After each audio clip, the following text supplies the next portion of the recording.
Hello and welcome to, a second look for Beyond Shakespeare, or just Beyond. I don't know, it depends on how you want to do it. Today we're reading, these lovely people are reading. I'm just here to sort of introduce people. Fulgens and Lucrece by Henry Medwall, which seems to have been some sort of interlude / closet drama. I'm not entirely sure because it has a very, very small cast. Oh yeah, it does say a goodly interlude. Read the things on the tin, yeah. And it basically, it's a goodly interlude of Fulton, senator of Rome, Lucrece's daughter, Gaius Flaminius, and Publius Cornelius, of the Disputation of Nobleness, divided in two parts to be played at 2 times. Well, we're just going to run the whole thing through, as you can tell. And this was presented and compiled by Henry Medwall, as we've said, for basically, it seems to be for the Cardinal and Archbishop of Canterbury. Please correct me if I'm wrong. John Morton. And playing, since, without further ado, since I'm here to sort of introduce people, I'm Eric Karoulla, in place of Robert Crighton, who can't be here right now or today. And playing Ancilla, we have Lynsey Beauchamp, actor in Kirkcaldy, Scotland. Playing Gaius, one of the love interests, if I'm not mistaken, is Diroberto, Tucson. Reading Fulgens, we have. Hi, my name's Elizabeth Amisu, and I'm an author based in the southeast of England. Reading as Cornelius, we have Alan, already totally confused in Suffolk. Reading as, one of the other title characters, we have reading Lucrece, we have. Hello, I'm Lynn Freitas. I'm confused and also rather sleepy in the Northwestern United States. That's a very bad combination. Reading as character A. We don't have any clues as to their name, it's just A. Hello, I'm D, based in Montpellier, France. And reading finally, but certainly last but not least, for B, we have. B for Briony in Lincolnshire. Well, without further ado, let the play begin, and have fun. I will disappear shortly. So. For God's will, what mean you, sirs, to stand so still? Have not ye eaten and your fill and paid nothing therefore? It was, sirs, thus dare I say, he that shall for the shot pay vouchsafeth, that ye largely assay such meat has he hath in store. I trow your dishes be not bare, nor yet ye do wine spare. Therefore be merry as ye fare. Ye are welcome each one unto this house without feigning. I marvel much of one thing, that after this merry drinking and good recreation, there is no words among this press, non sunt loquele nemque sermones, but as it were man in sadness. Here ye stand musing. Whereabout I cannot tell, or some else pretty damsel for to dance at spring. Tell me what called, is it not so? I'm sure he shall be somewhat ado, and it was I will know it or I go, without I be driven hence. Nay, hardily, man. I undertake no man will such maestries make, and it were but for the manner's sake. Thou mayest tarry by license among other men and see the play. I warrant no man will say thee nay. I think it well, even as you said, that no men will me grieve. I pray you, tell me that again, shall here be a play? Yea, for certain. By my troth, thereof am I glad and fain. And you will me believe of all the world I love such sport. It doth me so much pleasure and comfort, and that causeth me ever to resort where such thing is to do. I trow your own self be one of them that shall play. Nay, I am none. I trow thou speakest in derision to me, to like me thereto. Nay, I mock not, wot ye well, for I thought verily by your apparel that ye have been a player. Nay, never a dell. Nay, and I cry you mercy, I was to blame. No, therefore I say there's so much nice array amongst these gallants nowadays that a man shall not lightly know a player from another man. But now to the purpose where I began. I see well here shall be a play then.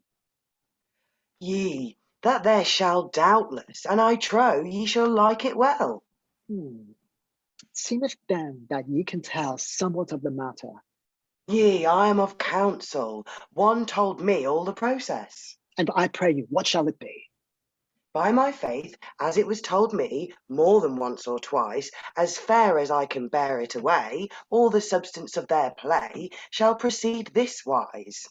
When the empire of Rome was in such flower that all the world was subject to the same, then there was a noble senator, and as I remember, Fulgens was his name, which had a daughter of noble fame, and yet, as the author saith in very deed, her noble virtue did her fame exceed.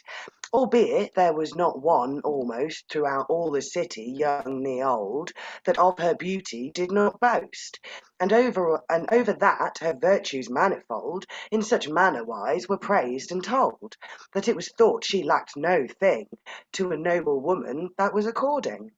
Great labour was made her favour to attain, in the way of marriage, and among all that made such labour were specially twain, which more than other did busily call on her. On the which twain she set her mind especial, so that she utterly determined in her heart the one of them to have all other set apart. One of them was called Publius Cornelius, born of noble blood, it is no nay, that the other one was Gaius Flaminius, born of a poor stock, as men doth say, but for all that, many a fair day, thorough his great wisdom and virtuous behaviour, he ruled the commonweal to his great honour. And how so be it that the vulgar opinion had both these men in like favour and reverence, supposing they had been of like condition? Yet this said woman of inestimable prudence saw that there was some manner of difference, for the which her answer she differed and spared, till both their conditions were openly declared. And yet to them both this comfort she gave, he that could be found more noble of them twain, in all godly manner her heart should have. Of the which answer they both were glad and fain, for either of them trusted thereby to attain the effect of his desire. Yet when they had do, one of them must needs his appetite forego. Hereupon was raised a great doubt and question. Every man all after, as he was affectionate, unto the parties said his opinion. But at the last, in eschewing of debate, this matter was brought before the Senate. They, to give therein an utter sentence, which of these two men should have the preeminence. And finally they gave sentence and award, that Gaius Flaminius was to be commended for the more noble man, having no regard to his low birth of the which he did descend, but only to his virtue that did therein attend, which was so great that of convenience all the city of Rome did him honour and reverence.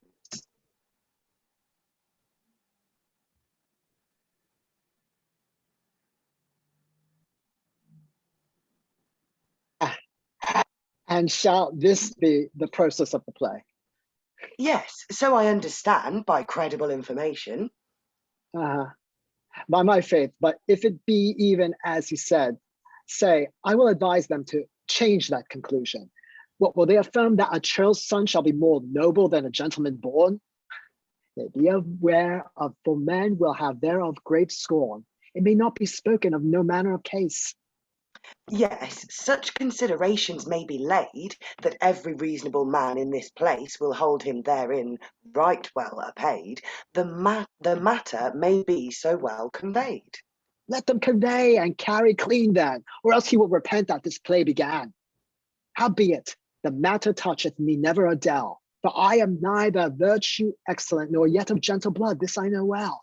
But I speak it only for this intent. I would not that any man should be shent, and yet there can no man blame us two, for why in this matter we have naught to do. We? No, God wot no thing at all, save that we come to see this play, as far as we may by the leave of the marshal.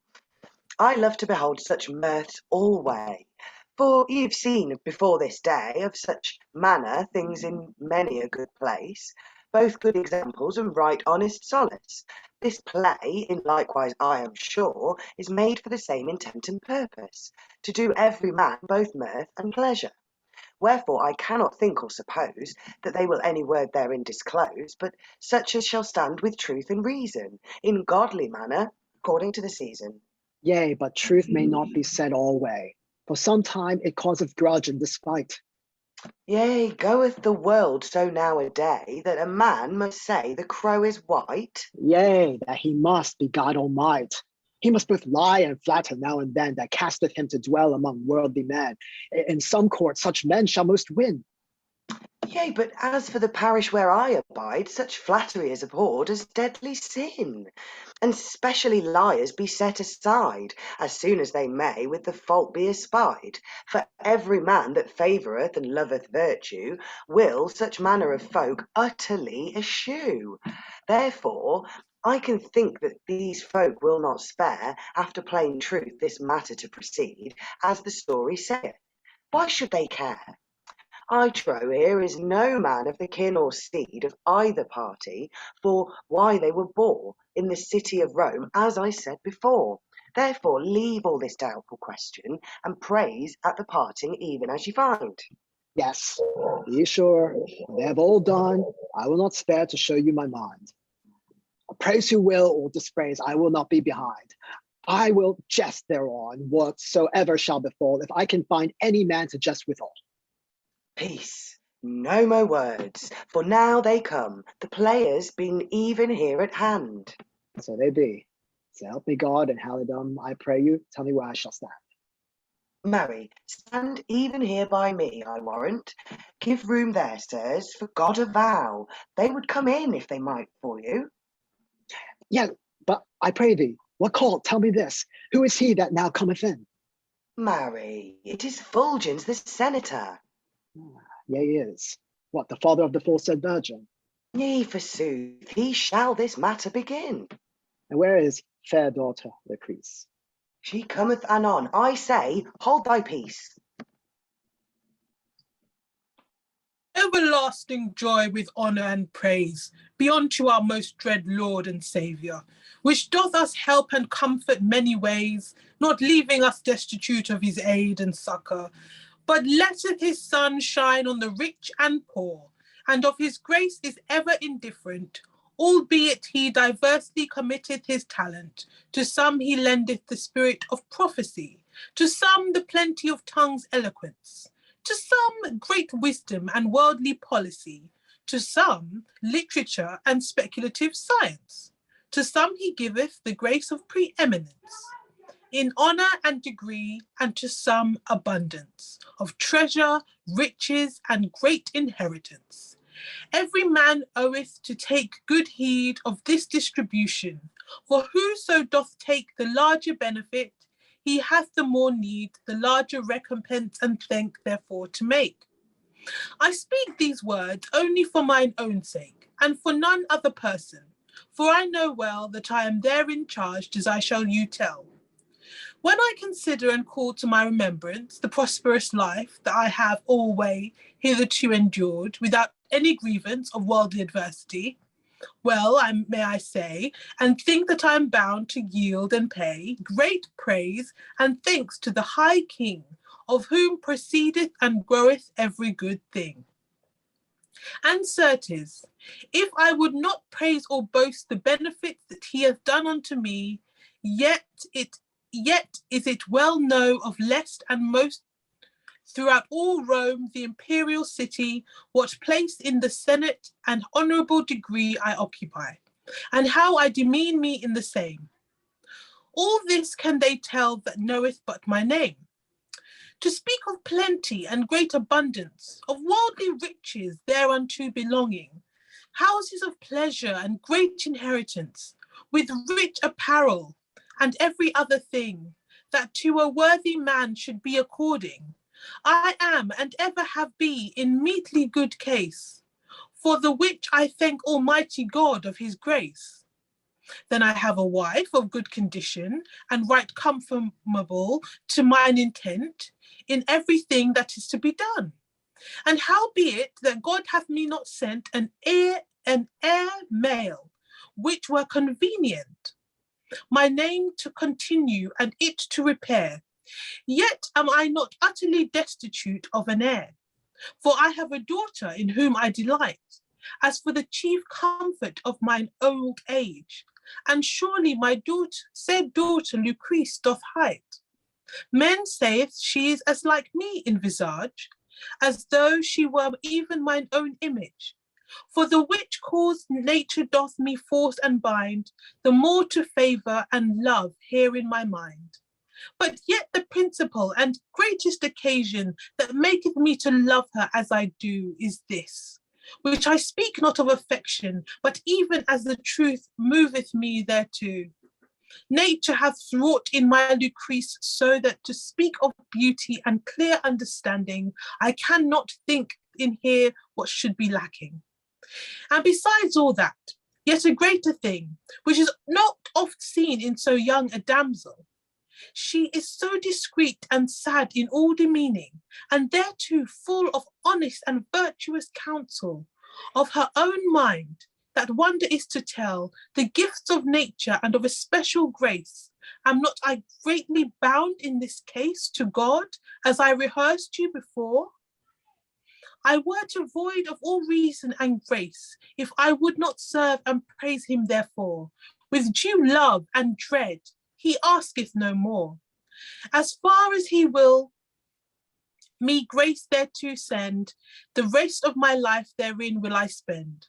Albeit that I must partly intend to the promotion of my daughter Lucrece, to some meetly marriage, else God defend. She is my chief jewel and riches, my comfort again all care and heaviness. And also she is now of good and ripe age, to be a man's fair by way of marriage. Wherefore, if I might see or I die, that she were bestowed somewhat according, then were my mind discharged utterly of every great cure to me belonging.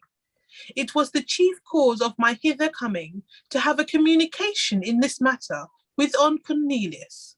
Came there none such here? Yes, now I'm come here at the last. I've tarried long. I cry you mercy. Nay, no offence. There is no waste nor loss of time yet hardly. For this is the hour that ye and I appointed here to meet this other day. Now, show me your mind. Let me hear what ye say. Then will I leave superfluity away. Why, ye know already my mind, its substance. I wot not whether I do, yea or nay. Why, is it now out of your remembrance that my desire is to honour and advance your daughter Lucrece, if she will agree that I, so poor a man, her husband should be? Ye need not, sir, to use these words to me, for none in this city knoweth better than I of what great birth or substance ye be. My daughter Lucrece is full unworthy of birth and goods to look so high, saving that happily her good condition may her enable to such a promotion. But if this be your mind and such intent, why do ye not labour to her therefore? For meseemeth it were right expedient that we know therein her mind before, or ever we should commune thereof any more. For if she would to your mind apply, no man shall be so glad thereof as I. Suppose ye that I did not so begin to get first her favour? Yes, trust me well. And what comfort would she give you therein? My faith, no great comfort to tell, save that she abideth to have your counsel. For as she saith, she will no thing in such matter do without your counselling, nor otherwise than ye shall be content. And thereupon it was my mind a desire to speak with you of her for the same intent, your goodwill in this behalf to require. For I am so brent in love's fire, that no thing may in my pain aslake, without that ye will my cure undertake. Sir, I shall do you the comfort that I can, as far as she will be advised by me. Howbeit, certainly I am not the man that will take her from her the liberty of her own choice. That may not be. But when I speak with her, I shall advise to love you before other in all godly wise. I thank you, sir, with all mine heart, and I pray you do it without delay. As soon as I shall for you depart, I will her mind therein essay. For I shall think that every hour is twain, till I may speak with you again. Now a wise fellow that had somewhat a brain, and of such things had experience, such one would I with me retain, to give me counsel and assistance. For I will spare no cost or expense, nor yet refuse any labour or pain, the love of fair Lucrece thereby to attain. So many good fellows has been in this hall, and as there none, sirs, among you all, that will enterprise this gear? Some of you can do it if ye lust, but if ye will not, then I must go seek a man elsewhere.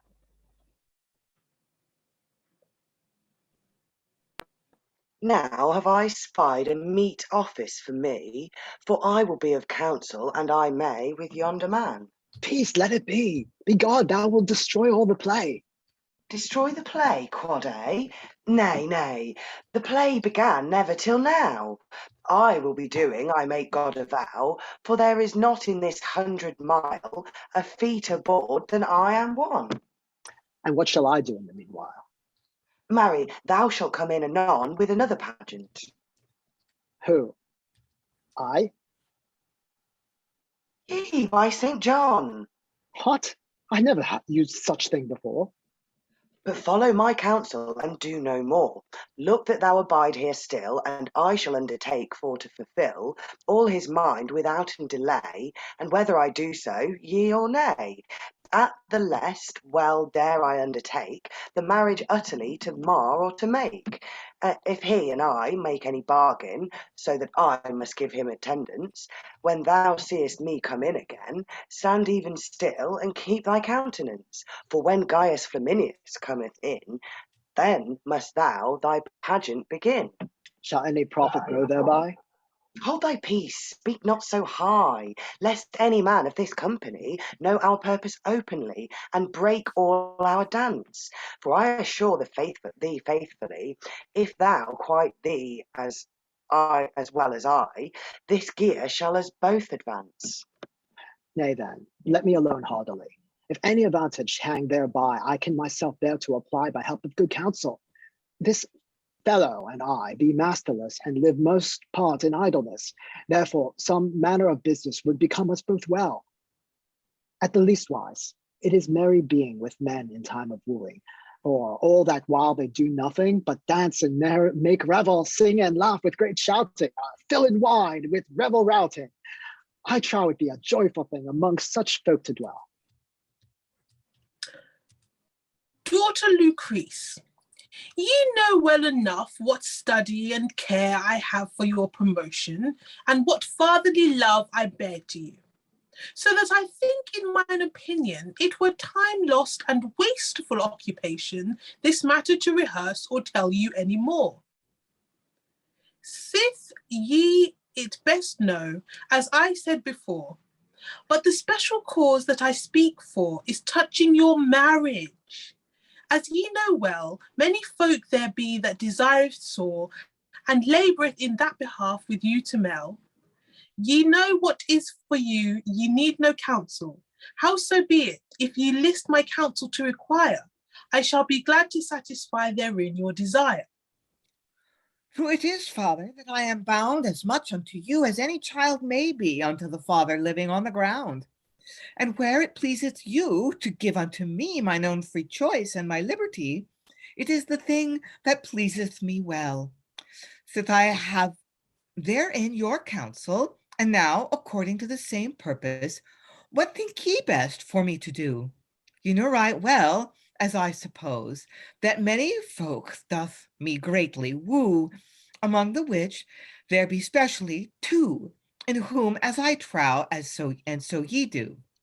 The choice of this matter must finally be. In that point your mind and mine doth agree. But yet, right now, ere I came here, for Publius Cornelius he advised me, as touching you would have me only rest there. If that be your mind, I shall gladly forbear all others, and only to him assent, to have me in wedlock at his commandment. Nay, daughter Lucrece, not so I meant. For though I did somewhat to him incline, yet for all that it is not mine intent. They that ye should so thereupon utterly define, but look whom ye will on God's blessing and mine. For trust ye me verily, it is all one to me, whether Gaius Flaminius wed you, or else he. Oh, then since I have so great liberty and so good choice, I were unfortunable and also too unwise if I would not see that I had him which is most honorable. Wherefore may it like you to be agreeable that I may have respite to make inquisition which of these two men is better of condition. I hold me content that shall be well done. It may be respited for a day or twain, but in the meantime use this provision. See that ye indifferently them both entertain, till that your mind be set at a certain where ye shall rest now. Can you do so? At the least my good will shall I put thereto. Then, sith I have business at home for to do, I will go thitherward as fast as I may. Is it your pleasure that I shall with you go? Nay, I had never that ye went your way about this matter. Well, God be with you then. I shall do therein the best that I can. I will not disslander nor blame no man, but nevertheless, by that I hear say, poor maidens be deceived now and then. So great dissembling nowadays there is conveyed under words gay, that if... Peace, lady, you must forbear. See you not who cometh here. Who is it? What ye air? It is Gaius Flaminius, pardie, he that would your husband be. Aye, good Lord, how wist he for to find me here? Yes, good lady, wheresoever ye go, that he that listeth to do his diligence in such manner wise as I have do, at the last he may come to your presence. For whosoever oweth obedience unto love, he hath great need to attendance if he will speed. Sir, ye be welcome. What is your mind? Why, fair Lucrece, is that your guise, to be so strange and so unkind to him that oweth you loving service? I trow I have told you twice or thrice that mine desire is to marry with you. Have you not heard this matter ere now? Yes, in very truth, I have heard you say at divers times that ye bear me affection. To such an intent, I may not nay. I say not nay. What need ye then to ask the question? What I would with you at this season? Me seemeth ye should therein doubt no more. Saith ye know well mine errand before. It was your strangeness grieveth me sore. But notwithstanding, now will I cease, and at this time I will chide no more, lest I give you cause of heaviness.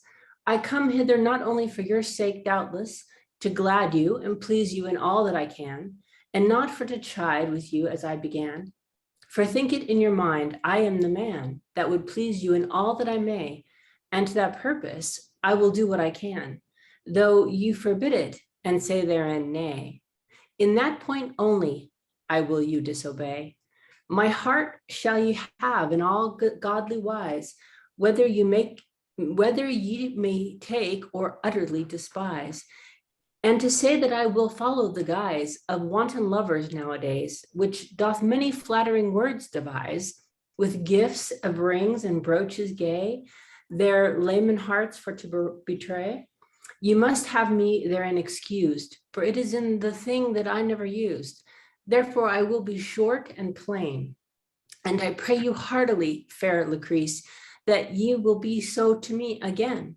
You know well I have made labor and business, and also desired you by words express, that you would vouchsafe in your heart to be my wife till death us depart. Lo, this is the matter that I come for, to know therein your mind and pleasure, whether you set by me any store to the effect of my said desire, and nothing else will I require, but that I may have a plain yea or nay, whereto I must trust without delay. Methinketh that by that you say, you force not what mine answer may be. Will you take it that way, my lady? I meant not so pard. The affirmative were most lief to me, for as ye yourself knoweth best, that was and is my principal request. But you may say I am a homely guest, on a gentleman so hastily to call. Nay, nay, sir, that guise is best. You cannot displease me withal, and according to your desire, I shall, even as soon as I godly may, answer you therein without delay. Howbeit, it cannot be done straightway, if I might get a realm thereby. First will I my father's mind assay, whether he will thereunto apply. For if he like you as well as I, your mind in this behalf shall soon be eased. If my said father can be content and pleased. Gramercy, mine own sweet Lucrece, of you desire can I no more at all, save only that you do your business, upon your father busily to call, so that whatsoever shall befall within few days, I may verily know to what effect this matter shall grow. Ye shall know by tomorrow night what my father will say thereto. Then shall you make mine heart full light, if it please you so to do. Yes, doubt ye not that it shall be so, and for that cause I will even now depart. Now farewell then, mine own sweetheart. Sir, you seem a man of great honor, and that moveth me to be so bold. I read you. I venture not over much labor upon this woman. Yes, ye take hold. I tell you, the matter is bought and sold. Without you take the better heed, for all these fair words you shall not speed. Thinkest thou so in very deed? Yes, so help me God, and I shall tell you why. Sir, right now, this way as I read, this gentlewoman came even by, and a fresh gallant in her company. As God would, near them I stalked, and heard every word that they talked. But spake they any word of me? Nay, nay, ye were nothing in her thought. They were as busy as they might be about such a matter as ye have wrought. And by God, that me dear bought, look what answer that ye now have. Even the same words to him she gave. It was, sir, I am but a poor knave, but yet I would take on me a great pain you're honest in this matter to save, though it be unto me no profit nor gain. Therefore, I speak and have disdain to see in a woman such dissemblance toward a gentleman of your substance. Why, hast thou of me any acquaintance? Yea, sir, and sometime you knew me, though it be now out of your remembrance. By my faith, it may well be, but nevertheless I thank thee. Meseemeth thou wouldst that all were well betwixt me and yonder fair damsel. Yea, by God, I would fight in the quarrel rather than ye should lose your intent. I pray thee, fellow, where dost thou dwell? By my faith, I am now at mine own commandment. I lack a master, and that I may repent to serve you. And please, I would be fain if it might like you me to retain. And of one thing I will, ascertain. I doubt not I shall do you better stead toward this marriage than some other twain. And if I do not, let me be deed. Well, then will I do by thy rede, and in my service thou shalt be, if thou canst find me any surety. Yes, I can have sureties plenty, for my truth within this place. Here is a gentleman that would trust me for as much good as he has. Yea, and that is but little per case. By my faith, go where he shall. It is as honest a man as any in the real. I have no more acquaintance within this hall if I would any friend to say.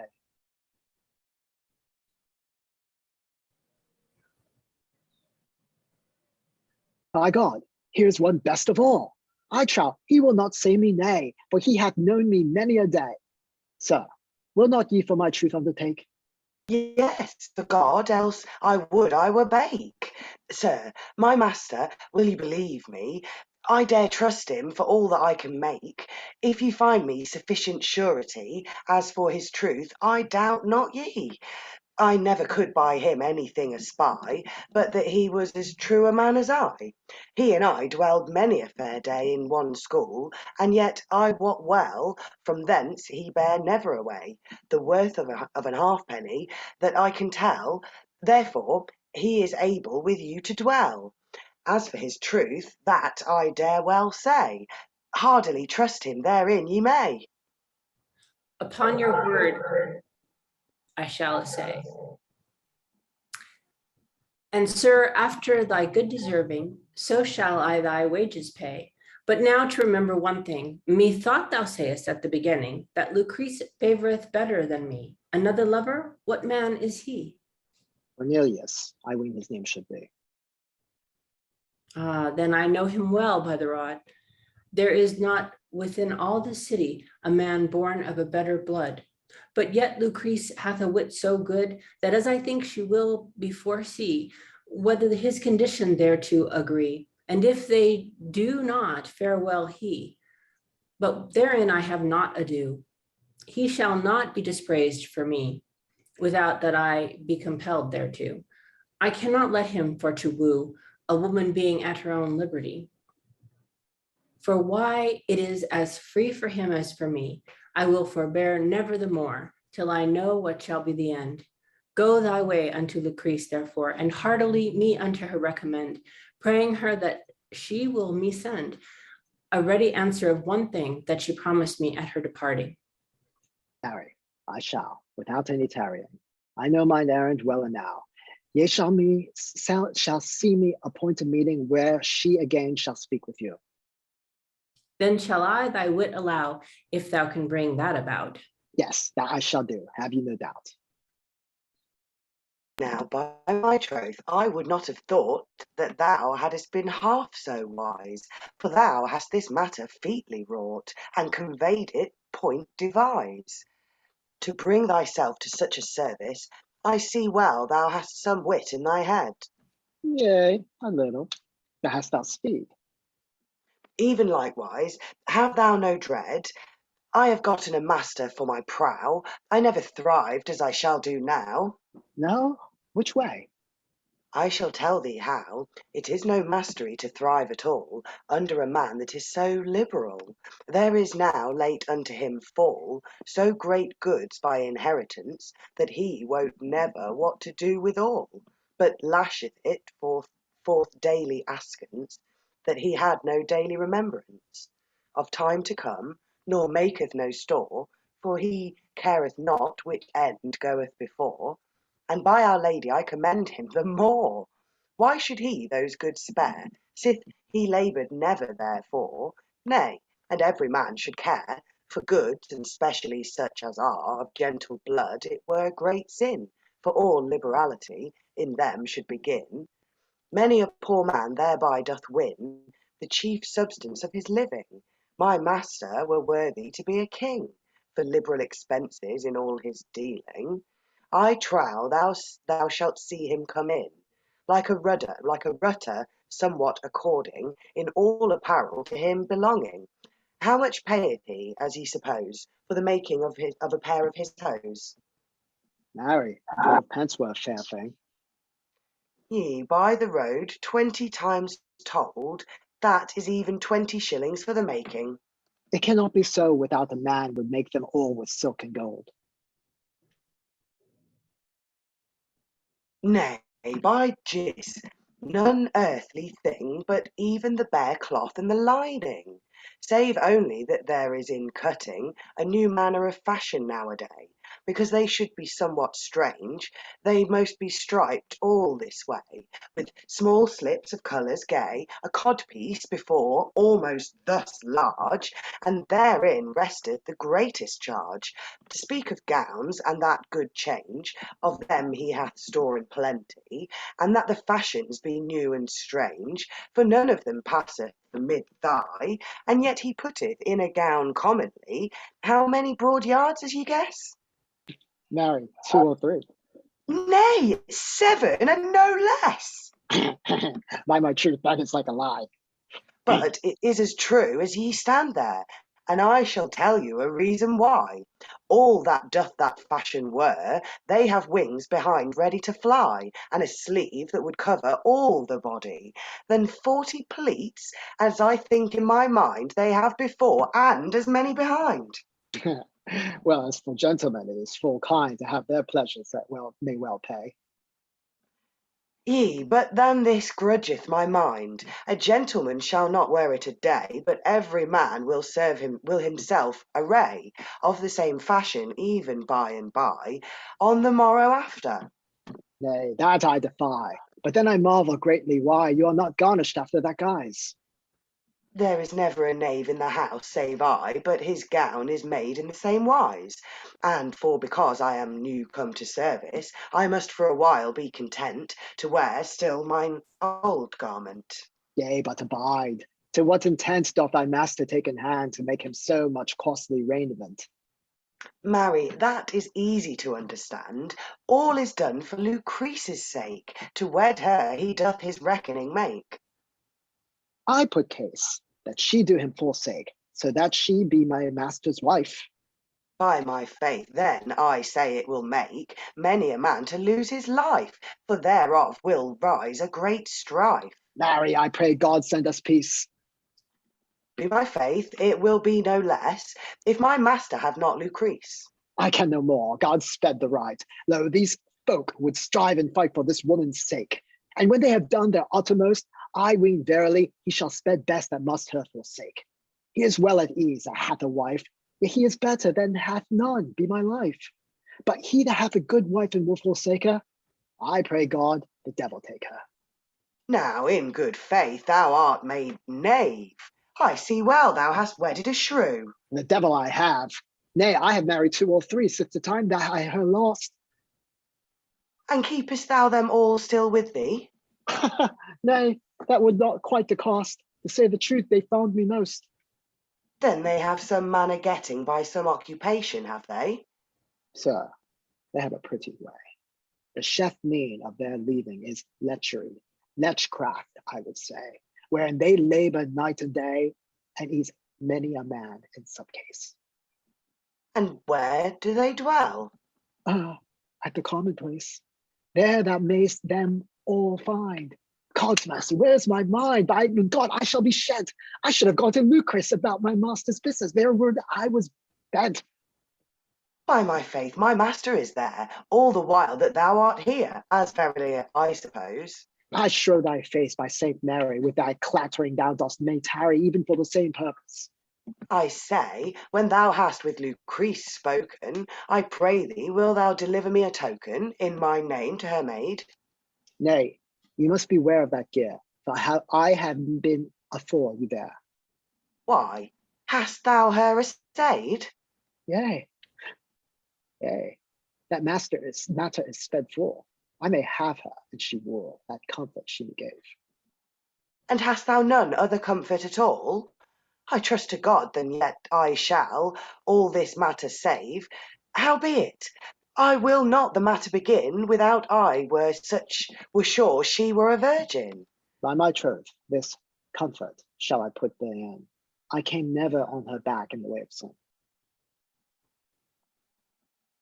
Then all is well and fine, if the matter be in that case. I trust that within a little space that wench shall be mine. I tell you, it is a trull of trust, all to quench a man's thirst, better than any wine. It is a little pretty mousette, and her voice is as dowsette, as a sweet and resty pork. Her face is somewhat brown and yellow, but for all that she hath no fellow, in singing hens to York. But the worst that grieveth me, she hath no leisure nor liberty, for an hour or twain to be out of her master's sight. I watched for her this other night, but all was in vain. Howbeit I think that at the last I shall come within 2 stones cast. Of her I ask no more, and if I do so, then my mate shall have no lust therein to prate, as he did before. Cock's body, here she is, now welcome by heaven bliss, the last that was in my thought. Hush, I pray you, let me go. I have somewhat else to do. For this hour I have sought a man that I should speak withal from my masters. What do you him call? Master Gaius or his man? Am not I he that ye would have? No, I would have another knave. Why, am I a knave then? Nay, I said not so, perdie. But where trow ye these folks be? I cannot verily say. His man went even now from me, and I marvel greatly that ye met him not by the way, for he is gone to speak with Lucrece from his master. What, with my masters? Nay. Yea, so I heard him say. God's mercy, and I was sent even hither for the same intent, to bring an answer of the errand that he is now gone for. Wherefore now there is no more, but I must go seek him there. Nay, tarry here a while, gentle Joan, for he will come hither anon. Tarry? Why should I so? Marry, to laugh and talk with me.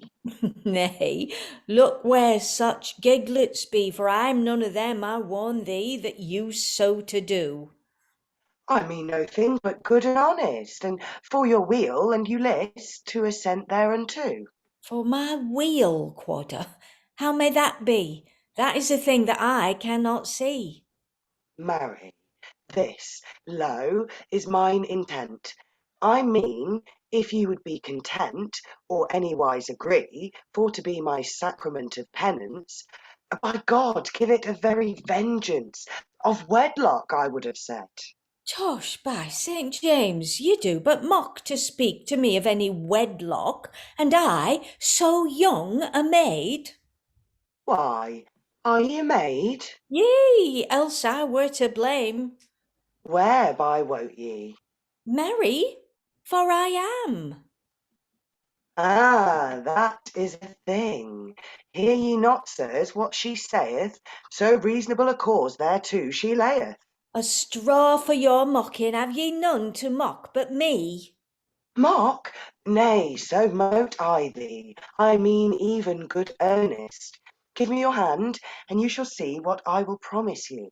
That way were not best for my prow. Would ye handfast me forth withal? Nay, by the rood, first ye shall cheap ere ever ye buy. We must first of the price agree. For whosoever shall have me, I promise you faithfully, he shall me first assure of £20 land in jointure. Why, are ye so costly? Nay, then ye be not for me. As pretty a woman as ye be, I can sometime buy for much less wages and higher, as for the season that I desire to have her in company. Therefore, if ye can find in your heart to leave all such jointure apart, and take me as I am, I shall do you as great a pleasure, and thereto I will love you out of measure, else I were to blame. Yea, but our household shall be full small. But if we have somewhat else withal our charges for to bear. Yea, God send us merry weather. I may not wed and thrive altogether. I look not for that gear. I shall tell you a marvellous case. I knew twain married in a place, dwelling together in one house, and I am sure they were not worth a louse at the beginning, and ere ever the year would do, they were worth 100 or two. That was a marvellous thing. But yet I can tell thee a greater marvel, and I knew the persons right well. Sir, I knew too certain that when they were wedded, they had in store scarce half a bed, and no more. That was worth an awe, and within a year or two twain, they had so great increase and gain that at the last they were fain to shove their heads in the straw. Tush, ye do but mock and rail, and I promise you withouten fail, if ye list to have me, I wot where is £100 in store, and I owe never a groat therefore. All that may be, I believe it even as ye say, but ye tarry me here all day, I pray you let me go. And for my marriage, that is a thing in the which I purpose to give a sparing for a year or two. A year or two, quodder? Nay, God forbid. I wis it had be time for ye to wed, 7 or 8 year ago. And ye wist how merry a life it is to be a wedded wife, ye would change that mind. Yea, so it is as I understand if a woman have a good husband, but that is hard to find. Many a man blameth his wife, perdie, and she is more to blame than he. As true as the gospel now, say ye, but now tell me one thing. Shall I have none other answer but this of my desire? No, sir, he wis, not at this meeting. Will ye now need be a go then? Take your leave, honestly. See the man! Let me alone with sorrow. Marry, so be it. But one word, I will kiss thee ere thou go. The devil's turd! The man is mad, I trow. So mad I am that needs I must, as in this point, have my lust, howsoever I do. Pardie, you may do me that request, for why, it is but good and honest.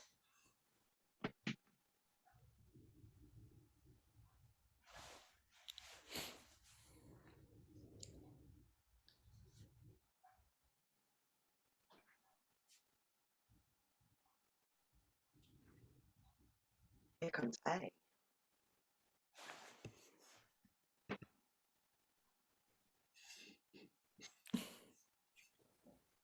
I hear you not, A. Oh, gosh. Sorry, I can't believe you couldn't hear me. Now, a fellowship, I thee beseech, set even such a patch upon my breach. A wildfire thereon. God's mercy, this is he that I have sought so. Have you sought me? Yea, that have I do. This gentleman can witness bear that all this hour I have stand here seeking even for you. Have ye two be together so long? Yea, why not? Marry, then all is wrong, I fear me so now. Nay, nay, here be too many witness for to make any such business, as thou weenest hardily. Why, what is the man's thought? Suppose ye that I would be naught if no man were by? Nay, for God, ye might not so. I would no man should have to do with you, but only I. Have to do? Quodder, what call ye that? It soundeth to a thing I wot near what. Hey, God's mercy! I see well a man must beware how he speaketh there as ye are. You take it so strangely. Nay, I mean nothing but well. But for by my will, no man shall deal with you in way of marriage, but only I. This wise I meant. Yea, but though it were your intent, yet ye do but rage to use such words unto me, for I am yet at my liberty. Yea, that I know well, but nevertheless, Sith and I began to love you long before this man. I have very great marvel that ever ye would his mind fulfill to stand and talk with him still so long as ye have do. Before me, quodder? Nay, I make a vow, I move this matter long before you. How say ye thereto? I will no thing in the matter say, lest I cause you to make a fray, for thereof I would be loth.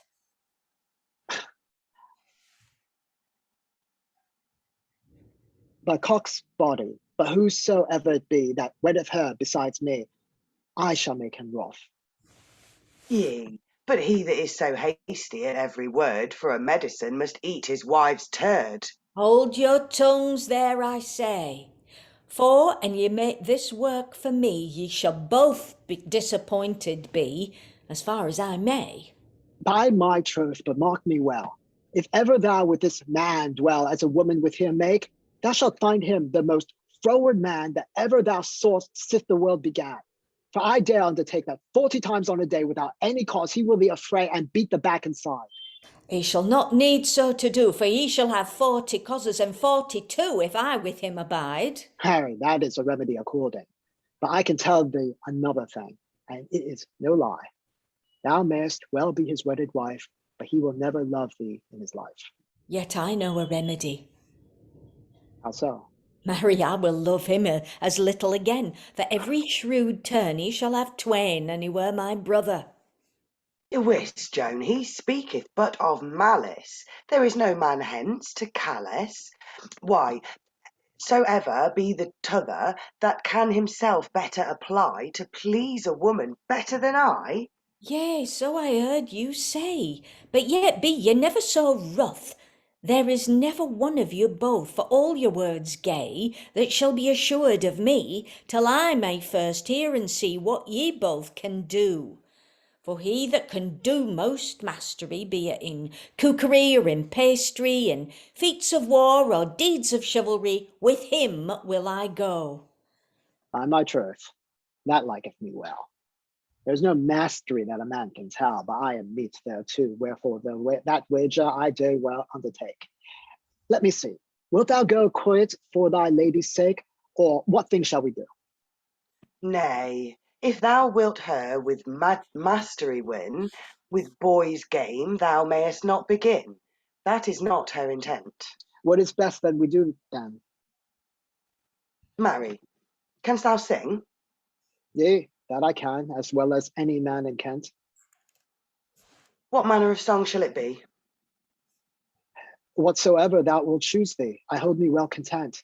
And if I meet thee not at the close, heartily let me the wager lose by her own judgment. Go to now, will ye set it?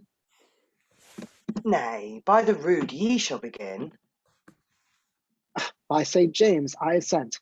Abide, Joan, ye can good skill, and if ye would this song fulfill with the third part, it would do right well in my mind. Sing on heartily, and I will not be behind, I pray thee with all my heart.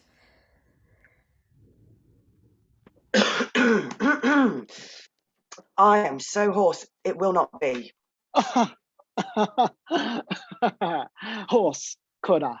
Nay, so mod thee, that was not the thing. And a man should the truth say, you lost a crochet or two by the way, to mine understanding. Why, was I a minim before? Yea, by the rood, that ye were and more. Then were ye a minim behind. Let me see. Yet sing again, and mark which of us twain pleaseth best your mind. Nay, ye shall this matter try by some other manner of mastery than by your singing.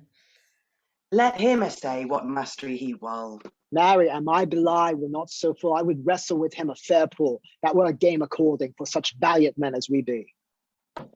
I shrew thine heart, and thou spare me. Nay, by my faith, that was no fall. Ah, then I see well ye be partial, when ye judge so. Well, I shall do more for your love, even here I cast to him my glove. Ere ever I hence go, on the condition that in the plain field I shall meet him with spear and shield, my life thereon to jeopardy. Let me see, and he dare take it. Yes, heartily, I will not forsake it. I am not such a coward, but I dare meet the all essays. Where shall it be due? Even straightways, without further delay, and I shrew his heart that fears either with cronal or sharp spears this bargain to essay. And I bestrow him for me. But abide, let me see. Now let me see. Where shall I have a horse? Nay, we shall need no horse ni mule, but let us joust at Fart Prick in Cule. By St. James, no force. Even so be it. But where's our gear? By my faith, all thing is ready that belongeth thereto. Come forth, ye flower of the frying pan. Help ye to array us as well as ye can. And howsoever ye do, see that ye judge indifferently which of us twain hath the mastery. Yes, hardily that I shall. I shall judge after my mind. But see ye hold fast behind, lest ye trouble us in all. Tush, that is the least care of 15, and if I do not on my game be it seen. Go to, bind me first heartily, so lo now, give me my spear, and put me a staff thorough here. Then, am I all ready? Aye, we shall help to harness me. That shall I do, so mote I thee, with a right good will. Soft and fair. Ah, my arm is sore. You may not bind me straight therefore. Nay, no more I will not hurt thee for £20. Come off now, sit down on the ground, even upon thy tail. Hey, good Lord, what will you have me do? Now all is ready. Hardily, go to, bid him bail, bail. Fall to prayer, sir. It is need, as many of you as will me Godspeed, for this gear standeth me apart. Yea, and that shalt thou find, or we depart. And if thou spare me, I shrew thy heart. Let me see. Come on. Out, out, alas for pain. Let me have a priest ere I be slain, my sin to disclose. And because he saith so, it is need, for he is not in clean life indeed. I feel it at my nose. Foe, foe. Now you're all mine, lady. Nay, never the more. Why? No, why so? For I am taken up before. Marry, I beshrew your heart therefore. It should better content me that ye had been taken up behind. Nay, nay, ye understand not my mind in that point. It may well be, but tell me, how many then? Marry, I am sure to another man, whose wife I intend to be. Nay, I trow, by cock's passion, ye will not mock us of that fashion. Ye may not for very shame. Shame or not, so shall it be, and because that for the love of me ye two have made this game, it shall not be done all in vain, for I will reward you both twain, and else I were to blame. Somewhat thereby you must needs win, and therefore to every each of you will I spin a new pair of breeches. Take thee that for thy dole, and because he is black in the hole, he shall have as much. Out, alas, what woman was this? It is Lucrece's maid. A devil it is. I pray God of vengeance take her. How sayest thou? Shall she be thy wife? Nay, I had liever she had eaten my knife. I utterly forsake her.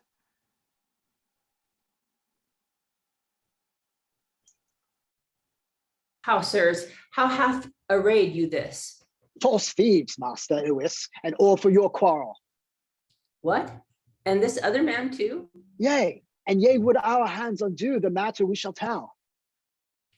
Yes, marry will I. Now tell on, who hath you these wrongs done?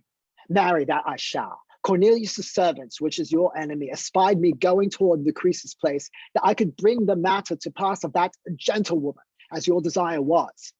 They laid a wait for me in the way, and so they left me in this array.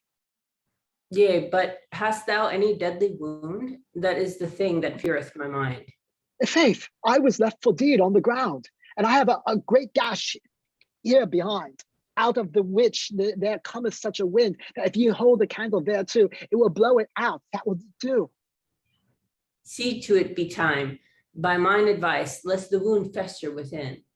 Now I have need of a good surgeon, for it is so deep within the skin that ye may put your nose therein, even up to the herd eyes. Here is a man that would quit him as well. For my defense I ever I see. He took such part that in that quarrel, his arm was stricken by the herd knee, and yet he slew of them 2 or 3. Be they slain? Nay, God forbid. Yes, so help me God, I warrant indeed. Howbeit, I stand in great dread that if ever he come in their way, they will cut off his arm or his head, for so I heard them all 3 say. Which? They that were slain? Yea, by this day. What needeth me therefore to lie? He heard it himself as well as I. Well then, ye lie both too. But now tell me, what hast thou do, as touching my commandment that I bade thee do to Lucrece? Spakest thou with her? Yea, sir, doubtless. And this is her intent. She commandeth her to you by the same token that with her father she hath spoken according to your request. And so she willeth you to be of good cheer, desiring you this night to appear, or tomorrow at the furthest. And she will meet you here in this place to give you a final answer in this case, whereto ye shall trust. That is the thing that I desire. But said she so? Yea, by this fire. I told you very just, in so much that she bade me say and warn you that ye shall purvey for your own business. For then it shall determined be whether Publius Cornelius or ye shall have the preeminence. All that purpose liketh me well, but who shall be here more? Canst thou tell? Marry, here shall be Fulgens, and Publius Cornelius himself also, with diverse other, many more besides this honorable audience. Wherefore, if you will your honor save, and your intent this matter have, it is best that you go hence for study and call to mind such arguments as you can best find, and make yourselves all pressed. Thy counsel is good, be it so, and even thereafter will I do, for I hold it best. God's body, sirs, this was a fit. I beshrew the whore's I beshrew the whore's heart yet, when I think thereon, and yet the strokes be not so sore, but the shame giveth me more, sith that it was done before so many as here be present. But, and I might take her, by my troth I shall make her this deed to repent. Yet thou wast good, hold thy peace, for there is no remedy doubtless. Therefore let it go. It is to us both great folly and shame that this matter any more to rehearsal made.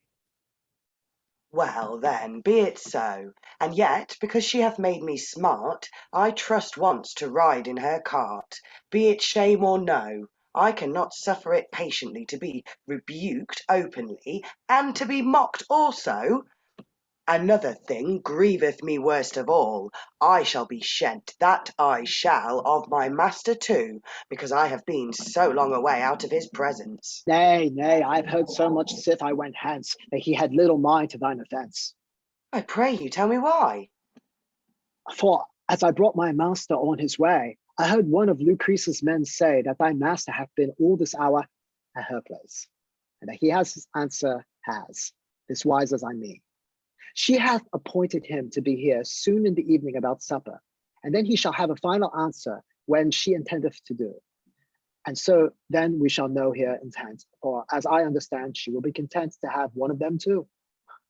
But first, she will needs know the certain, whether is the most noble of them twain. This she saith alway. Why, that is easy to understand, if she be so wise as men bear in hand. Yea, so I heard you say. Let me see now. What is your opinion whether of them is most noble of condition? That can I tell heartily. He that hath most nobles in store, him call I the most noble evermore, for he is most set by. And I am sure Cornelius is able, with his own goods, to buy a rabble of such as Gaius is. And over that, if nobleness of kin may this woman's favour win, I am sure he cannot miss. Yea, but come hither soon to the end of this play, and thou shalt see whereto all that will weigh, it shall be for thy learning. Yea, come again who will for me, for I will not be here, so mote I thee. It is a gentlemanly thing that I should await and come again, for other men's causes, and take such pain. I will not do it, I make God a vow. Why might not this matter be ended now? Marry, I shall tell thee why. Lucrece and her father may not attend at this season to make an end, so I heard them say. And also, it is a courteous guise for to respite the matter this wise that the parties may, in the meantime, advise them well. For either of them both must tell and show the best he can to force the goodness of his own condition, both by example and good reason. I would not forswan that thou shouldest be hence at that season, for thou shalt hear a royal disputation betwixt them or they have due. Another thing must be considered withal. These folk that sit here in the hall may not attend thereto. We may not, with our long play, let them from their dinner all day. They have not fully dined. And this play were once overpast, some of them would fall to feeding as fast as they had been almost pined. But no force, heartily, and they do. Usher, get them good wine there too. Fill them of the best. Let it be due, or you will be shent. For it is the will and commandment of master of the feast. And therefore we shall the master forbear and make a point even here, lest we exceed a measure. And we shall do the labor, our labor, and true intent, for to play the remnant at my Lord's pleasure. Much good do it you, everyone. You will not believe how fast I have gone, for fear that I should come too late. No force I have lost, but a little sweet that I have taken upon this heat, my cold courage to abate. But now, to the matter that I came for. You know the cause thereof before, your wits be not so short. Paired, my fellows and I were here today when ye were at dinner, and showed you a little disport of one Fulgens and his daughter Lucrece, and of two men that made great business her husband for to be. She answered to them both then, look, which was the more noble man? To him she would agree. That was the substance of the play that was shown here today. Albeit that there was diverse toys mingled in the same to stir forth the mirth and game and to do them solace, the which trifles be impertinent to the matter principle. But nevertheless, they be expedient for to satisfy and content many a man withal. For some there be that looks and gapes only for such trifles and japes, and some there be among that forces little of such madness, but delighteth them in matters of sadness, be it never so long. And every man must have his mind, else they will many faults find, and say the play was not. But no force I cannot let them say, and spare not, for God knoweth my thought. It is the mind and intent of me and my company can content the least that standeth here. And so, I trust you will it allow. God's mercy, where am I now? It were alms to wring me by the ear, because I make such digression from the matter that I began when I entered the hall. For had I made a good continuance, I should have put you in remembrance and to your mind's call how Lucrece will come hither again, and her said lovers both twain to define this question, whether of them is the more noble man.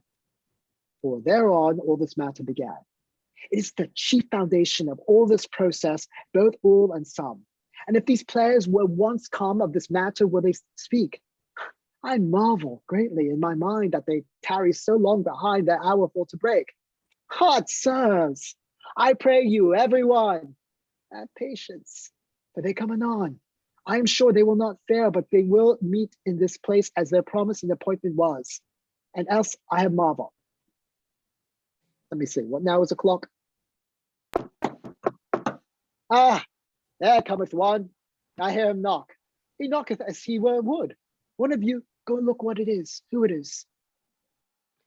Nay, nay, all the many of them in wis cannot so much good.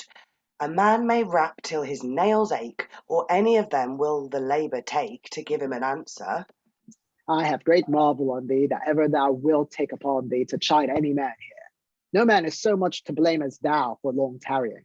Ye, God avow, will you play me at that? Marry, that shall be amended anon. I am late comen, and I will soon be gone, else I shrew my cat. Cox a body, sir, it is a fair reason. I am come hither at this season, only at thy bidding, and now thou makest to me a quarrel, as though all the matter were in peril by my long tarrying. Now God be with you, so mote I thee, ye shall play the knave alone for me. What? I am afraid you are but lewd. Turn again, all shall be shrewd. Now are you fair prayed? Why then, is your anger all due? Hey, marry, is it low? So is mine too. I have done clean. But now how goeth this matter forth of this marriage? By St. James, right not worth, I wot near what they mean. For I can none otherwise think, but that some of them began to shrink because of their long tarriage. Shrink now, quodder? Marry, that were marvel. But one thing of surety I can thee tell, as touching this marriage, Cornelius my master appointeth him thereupon, and doubtless he will be here anon, in pain of 40 pence, insomuch that he hath devised certain strangers freshly disguised at his own expense, for to be here this night also. Strangers, quod I, what to do? Marry, for to glade withal this gentlewoman at her hither coming. Ah, then I see well we shall have a mummy. Yea, surely that we shall, and therefore never think it in thy mind that my master will be behind, nor slack at this bargain. Marry, here he cometh, I have him espied. No more words, stand thou aside, for it is he plain. My friend, whereabouts goest thou all day? Marry, sir, I came hither to assay whither these folk had been here, and yet they be not come, so help me God and Halidom. Of that I have much marvel, that they tarry so. Marry, go thy way, and wit whether they will or no. Ye, God avow, shall I so? Yea, marry, so I say. Yet in that point, as seemeth me, ye do not according to your degree. May thee tell me why? Marry, it would become them well, I know, to be here afore and to wait upon you, and not you to tarry for their leisure and abide them here, as it were one that were led by the ear. For that I defy. By this means you should be their drudge. I tell you, troth, I. And yet the worst that grieveth me is that your adversary should in you see so notable a folly, therefore withdraw you for a season. Ay, St. John, thou sayest, but reason. Ye do so hardily, and when the time draweth upon that they become every one, and all thing ready, then shall I come straight away for to seek you without delay. Be it so heartily. But one thing while I think thereon, remember this when I am gone. If it happen so that Lucrece come in first alone, go in hand with her anon, howsoe'er thou do, or to feel her mind toward me, and by all means possible to be, induce her thereunto. Then some token you must give me, for else she will not believe me that I came from you. Marry, that is even wisely spoken. Command me to her by the same token. She knoweth well enow that as she and I walked once together in her garden hither and thither, there happened a strange case. For at the last we did see a bird sitting on a hollow tree. An ash, I trow it was. Anon she prayed for me to assay if I could start the bird away. And did ye so? Alas, alas! Why the devil sayest thou so? By cock's bones, for it was a cuckoo, and men say among, he that throweth stone or stick at such a bird, he is like to sing that bird's song. What the devil reck I therefore? Hear what I say to thee evermore, and mark thine errand well. Sir, I had no stone to throw withal, and therefore she took me her musk ball. Thus it befell, I kissed it straight as any pole, so that it lighted even in the hole of the hollow ash. Now, canst thou remember all this? By God, I would be loath to do amiss. For some time I am full rash. Ye say that you kissed it even in the hole of the hollow ash, as straight as a pole. Said ye not so? Yes. Well then, let me alone. As for this errand, it shall be done as soon as ye be go. Farewell then, I leave thee here, and remember well all this gear, howsoe'er thou do. Yes, hardily. This errand shall be spoken. But how say you, sirs, by this token? Is it not a quaint thing? I went he had been a sad man, but I see well he is a madman in this message doing. But what chose he for me? I am but as a messenger perdie. The blame shall not be mine but his, for I will his token report. whether she take it in earnest or sport. I will not thereof miss, be she wroth or well apaid, I will tell her even as he said. God avow, here she is. It is time for me to be wise. Now welcome, lady, flower of price. I have sought you twice or thrice within this hour awis. Me, sir? Have you sought me? Yea, that I have, by God that bought me. To what intent?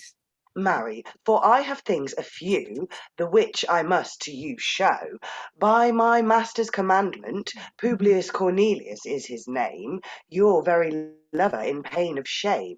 And if ye love him not, ye be to blame. For this dare I say, and on a book make it good, he loves you better than his own heart blood. His heart blood, nay, nay, half that love would serve for me. Yet sith he did you first see, in the place where he dwells, he had loved you so in his heart, that he setteth not by himself a fart, nor by no man else. And because ye should give credence unto my saying in his absence, and trust that I say, he told me tokens 2 or 3, which I know well as he told me. Tokens, what be they? Let me see. Now I had need to be wise, for one of his tokens is very nice, as ever I heard tell. He prayed you for to believe me by the same token that ye and he walked together by a hollow tree. All that I know well. Ah, then am I yet in the right way, but I have some other thing to say, touching my credence, which as I think were best to be spared, for haply ye would not have it declared before all this audience. Nay, heartily spare not. As for my deeds, I care not if all the world it heard. Marry, then I shall proceed. He showed me also in the very deed how there sat a bird, and that ye delivered him your musk ball for to throw at the bird withal. And then, as he said, ye did no worse, but even fair kissed him on the knock of the arse. Nay, there thou liest falsely by my faith. Troth, it was on the whole of thars, I should say. I wist well it was one of the two, the knock or the hole. Nay, nor yet so. By my faith, ye kissed him or he kissed you on the whole of the arse. Choose you now. This he told me sure. How be it? I speak it not in reproof, for it was done but for good love, and for no sinful pleasure. Nay, man, thou art far amiss. I know what thine errand is, though thou be negligent. Of thy folly thou mayest well abash, for thou shouldst have said the hollow ash. The hole thy master meant. By God avow, I trow it was. I cry you mercy, I have done you trespass, but I pray you take it in patience, for I mistook it by negligence. A mischief come thereon. He might have sent you this gear in a letter, but I shall go learn mine errand better, and come again anon. Yea, do so heartily. Now, forsooth, this was a lewd message as ever I heard since I was born, and if his master have thereof knowledge, he will be angry with him therefore. Howbeit I will speak thereof no more, for it hath been my condition alway, no man to hinder, but to help where I may.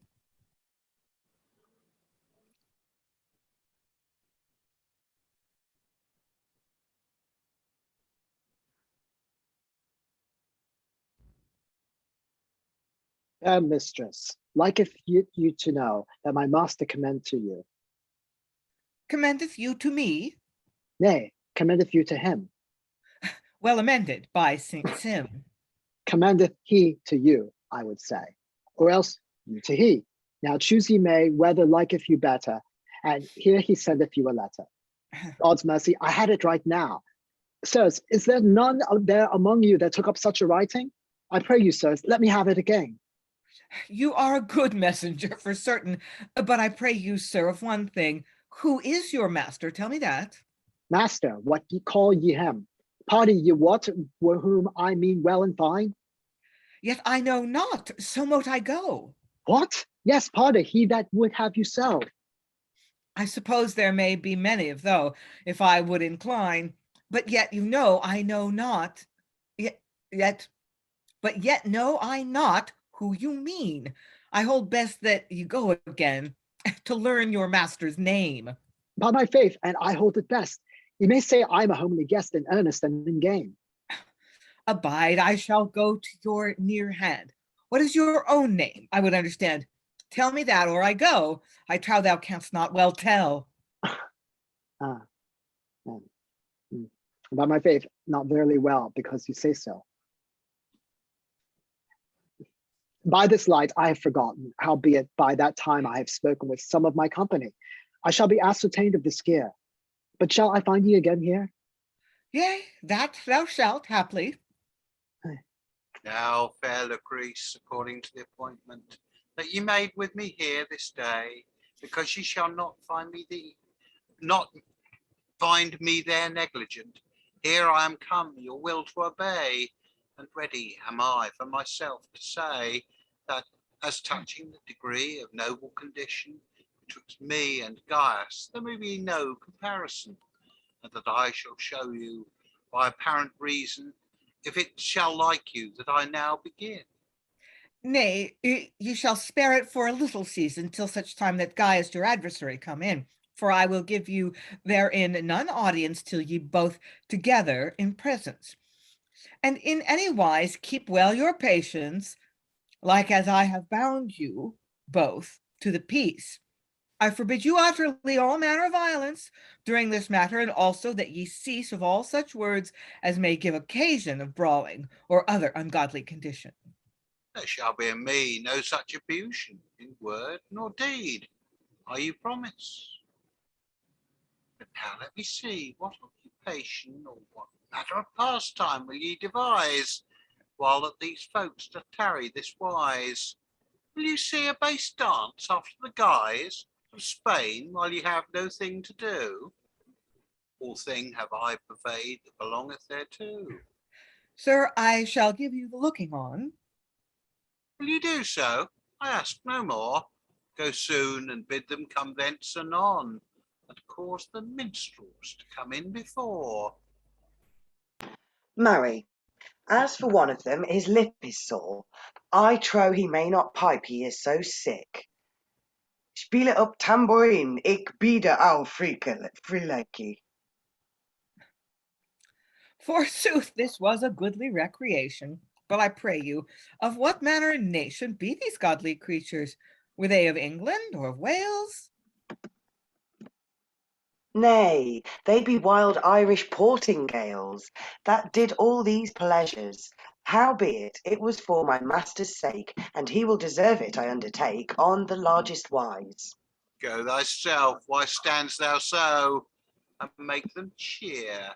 Let it be do the best thou canst devise. Yes, they shall have cheer heaven high, but one thing I promise you faithfully, they get no drink there too. Lo, here is the man is come now. Now may ye in your matter proceed. You remember both what I said to you touching mine answer. I trow it is no need any more to rehearse it. No, in very deed, for much rehearsal would let the speed of all this matter, it needeth no more. Let us roundly to the matter we come for. Yea, that I pray you as heartily as I can. But first, meseemeth it were expedient that ye both name some indifferent man for to give betwixt you the aforesaid judgment. Nay, as for that, by mine assent, no man shall have that office but ye. And I hold me well content that it be so. Yea, but notwithstanding that ye thereto agree that I should this question of nobles define, it is a great matter, which, as it seemeth me, pertaineth to a philosopher, or else a divine. Howbeit, since the choice of this matter is mine, I can be content under certain protestation, when that I have heard you to say mine opinion. Lo, this wise I mean, and thus I do intend, that whatsoe'er sentence I give betwixt you two after mine own fancy, it shall not extend to any other person. I will that it be so, for why no man else hath therein ado.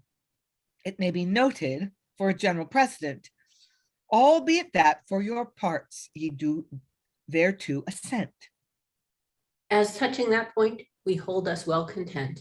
Your sentence shall touch no man but us twain, and since ye shall give it by our own agreement, none other man ought to have thereat disdain.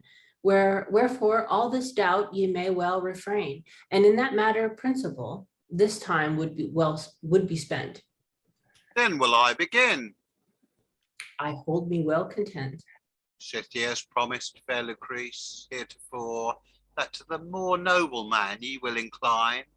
Vary not for that word, and I ask no more, for then shall the victory of this cause be mine, as it shall be easy to judge and define. For every creature that any reason has, meseemeth I durst make himself judge in this case, save that I fear me the beauty of your face should therein bind him, so that he might equally discern the wrong for the right. And if he were half so wise a man indeed, as he reputed himself for to be, for upon your said answer, he should not need to gainsay in this matter, or traverse with me. My nobleness is known through all the city. He knoweth himself the nobleness of my kin, and that at that one point my process I will begin. Among all the stories of Romans that ye read, where find ye any blood of so great nobleness as hath been the Cornelius wherein I am bred? And if so be that I would therein hold my peace, yet in all your chronicles beareth good witness that my progenitors and ancestors have been the chief aid and defence of this noble city. How oft have mine ancestors in times of necessity delivered this city from deadly peril, as well by their manhood as by their policy. What jeopardy and pain they have suffered in the quarrel, the empire to increase, and for the common weal. It needeth not the specialities to rehearse or name, since every true Roman knoweth the same. In every man's house that histories be rife, and written in books, as in some places be, justice of Arthur or Alexander's life, in the which stories you may evidently see, and read how Carthage, that royal city, by Scipio of Afric, my great grandsire, subdued was, and also ascribed to his empire, and many other cities that did conspire against noble senator making resistance, as oft as necessity did it require, they were reduced unto due obedience, either by the policy or by the violence of my said ancestors. The stories be plain, and witness I speak not these words in vain.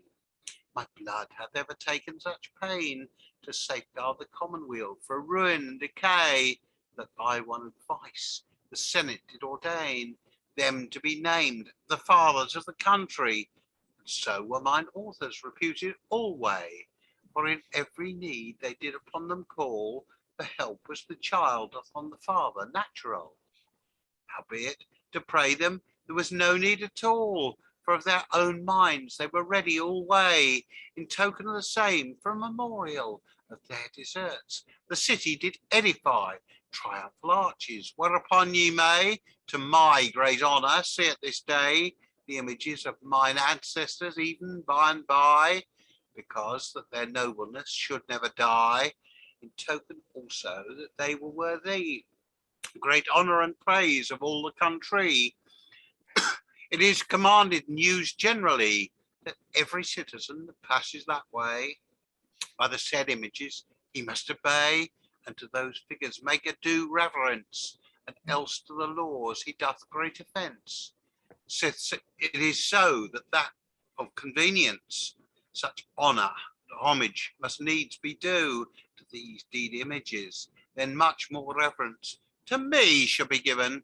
I trow ye think so, for I am their very image and relic thereto, of their flesh and blood, and very inheritor, as well of their gods as of their said honour. To me they have left many a castle and tower, which in their triumphs they rightfully won. To me, they have also left all their treasure in such abundance that I trow no man within all Rome since it first began had half the store as I understand that I have even now at once in my hand. No, in these things my nobleness to stand, which in my opinion suffices for this intent. And I trow there is no man through all this land of Italy, but if he were here present, he would to my saying in this matter assent, and give unto me the honour and preeminence, rather than make again me resistance. I marvel greatly what should thy mind incense, to think that thy title therein should be good. Pardie, thou canst not say for thy defence that ever there was a gentleman of thy kin or blood. And if there were one, it would be understood, without it be thyself, which now of late amongst noble gentlemen playest checkmate. No more thereof, I pray you, such words I hate. And I did forbid you them at the beginning, to eschew the occasion of strife and debate. Nay, let him alone. He speaketh after his learning, for I shall answer him to everything. When he hath all said, if ye will hear me, as I think ye will of your equity. Abide, I must make an end first, Pardie. To you, sweet Lucrece, I would have said before, that if ye will to my desire in this matter agree, doubtless ye shall bless the time that ever ye were bore, for riches shall ye have at your will evermore, without care or study of laborious business, and spend all your days in ease and pleasant idleness.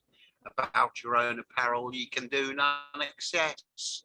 In my company that should displease my mind, with me shall ye do none other manner of business, but hunt for your solace and heart and the hind.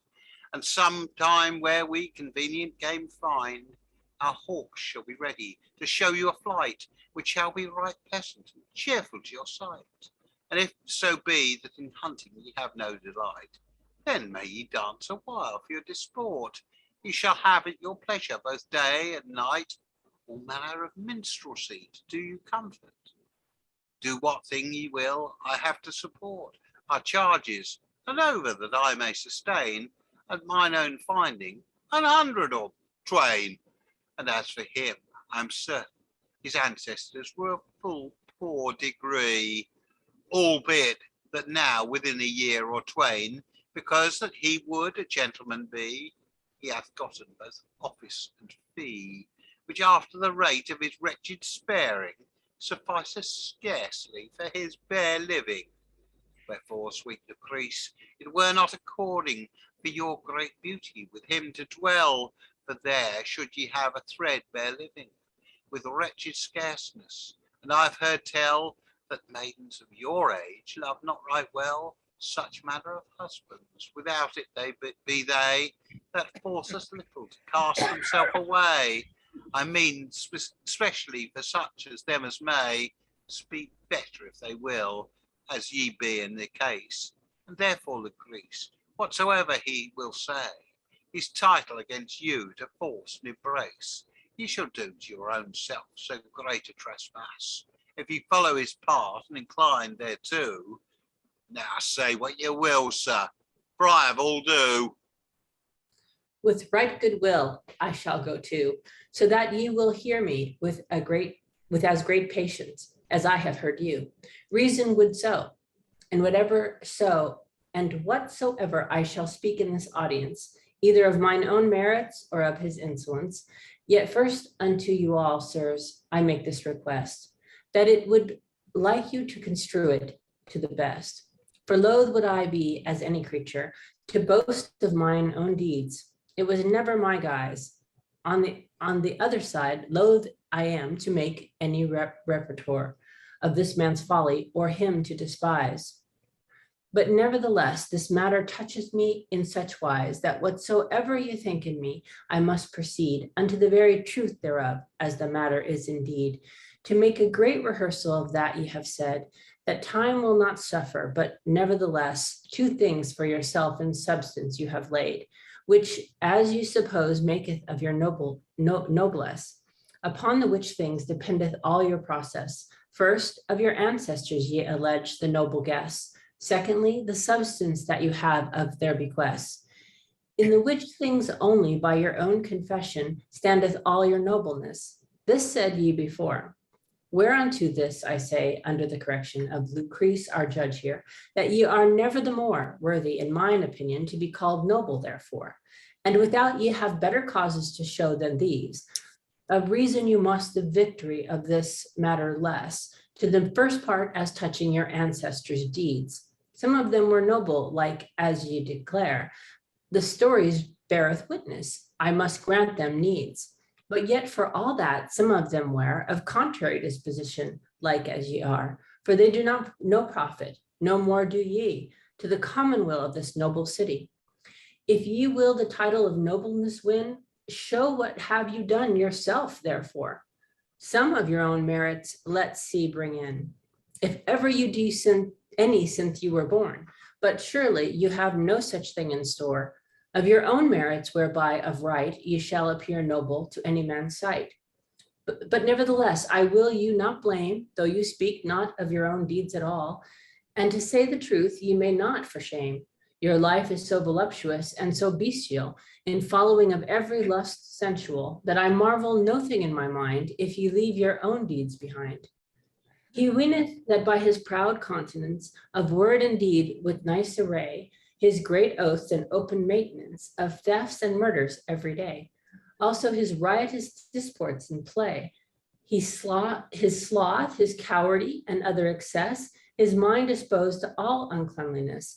But these things only he shall have nobleness. Nay, the title of nobleness will not ensue, a man that is all given to such insolence. But it groweth of long continued virtue. As I trust, lady, that your indifference can well define by your sentence. His ancestors were not of such condition, but all contrary to his disposition. And therefore they were noble without and fail, and did great honor to all the country. But what can their said nobleness avail to him that taketh the contrary way, of whom men speaketh every day, so great dishonor that it is marvel the country suffereth him therein to dwell. And where he tweeteth me of poor kin, he doth me therein a wrongful offense. For no man shall thanks or praising win by the gifts that he hath of nature's influence. Likewise, I think by a contrary sense, that if a man be born blind or lame, not he himself, but nature therein is to blame. Therefore he doth not me therein reprieve. And as for that point, this I wot well, that both he and I came of Adam and Eve.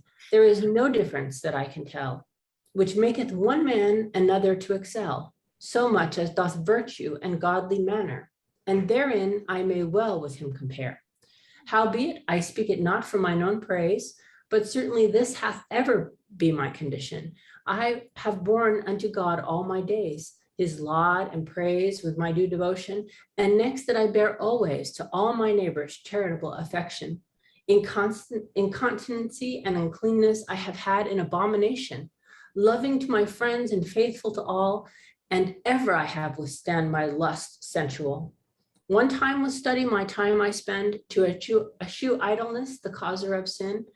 Another time my country manly I defend, and for the victories that I have done therein. Ye have seen yourself, sir, that I have come into this noble city twice or thrice, crowned with laurel, as it is the guise. By these ways, lo, I do arise, unto great honor for the low degree. And if mine heirs will do likewise, they shall be brought to nobleness by me. But Cornelius, it seemeth by thee, that the nobleness of thine ancestors, everyone shall utterly starve and die in thee alone.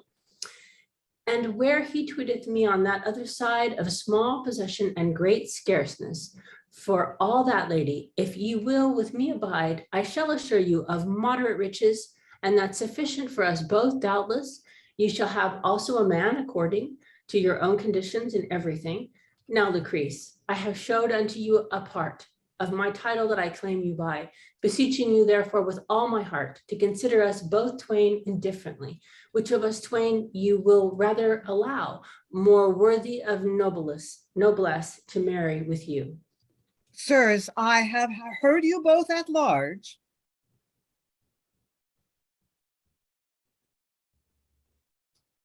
Nay, abide, Lucrece, I pray you heartily. Sith he layers many things to my charge, suffer that I may thereunto reply. It was replication shall not be necessary, without that ye have some other things in store to show for yourself than ye did before. My lady, what thing will ye desire more than I have showed to make for nobleness?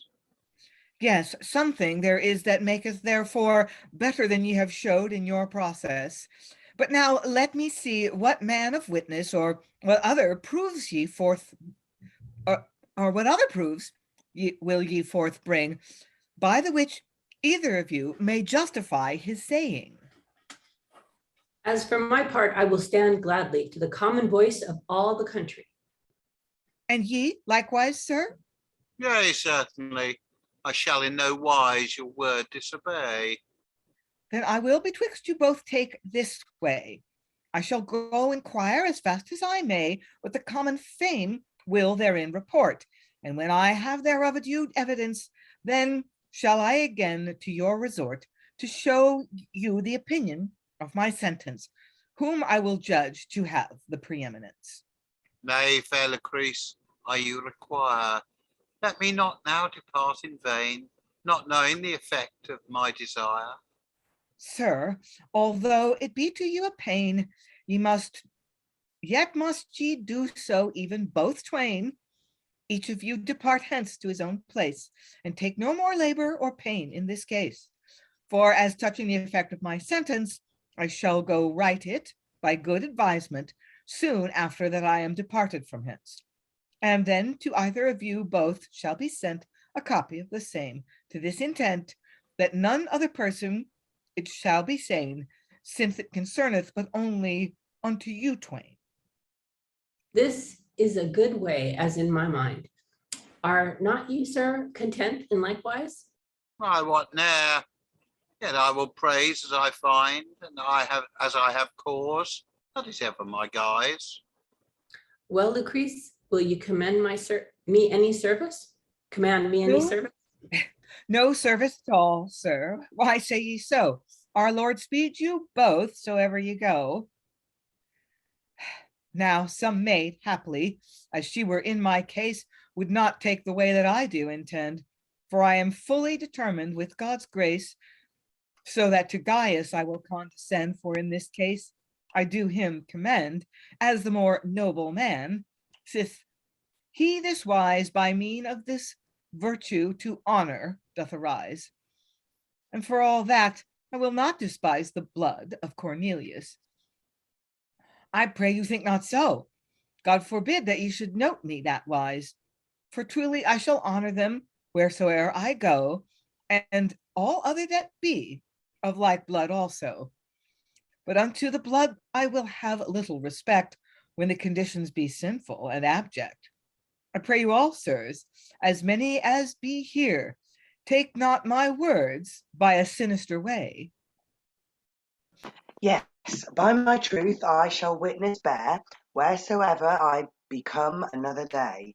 How such a gentlewoman did openly say that by a churl's son she would be set more than she would do by a gentleman boor?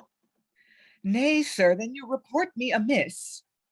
I pray you tell me, how said you then? For God, sir, the substance of my words was this. I say, even as I said when I began, that for the virtue excellent I will honor a man, rather than for his blood, if so it fall, that gentleman conditions agree not withal. Then I put case that a gentleman boor have goodly manners at his birth according. I say of him, it is to be set great store. Such one is worthy more laud and praising than many of them that hath their beginning of low kindred, else God forbid. I will not affirm the contrary for my heed, for in that case there may be no comparison. But nevertheless, I said this before, that a man of excellent virtuous conditions, although he be of poor stock bore, yet I will honor and commend him more than one that is descended of right noble kin, whose life is all dissolute and rooted in sin. And therefore I have determined utterly that Gaius Flaminius shall have his intent. To him only I shall myself apply to use me in wedlock at his commandment, so that to Cornelius I will never assent, although he had as great possession as one man in Christendom region.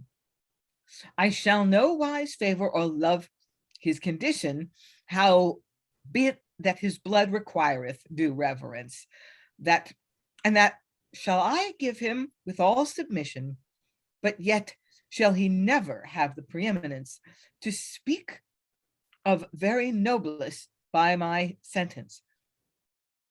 Ye be his servant, sir.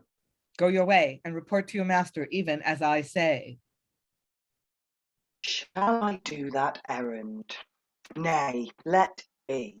By the rood ye shall do it yourself for me.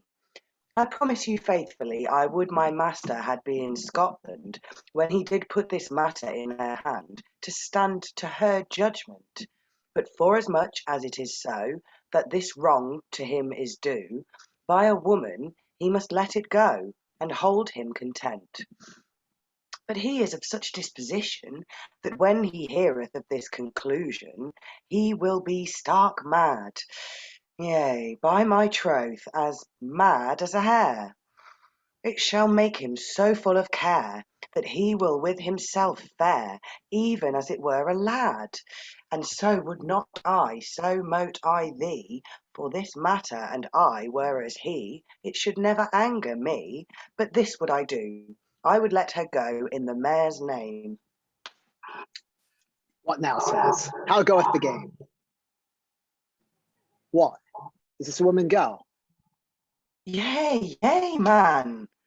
And what way hath she taken? By my faith, my master is forsaken, and needs she will agree unto thy master. Thus she saith, and many causes therefore she layeth why it should be so.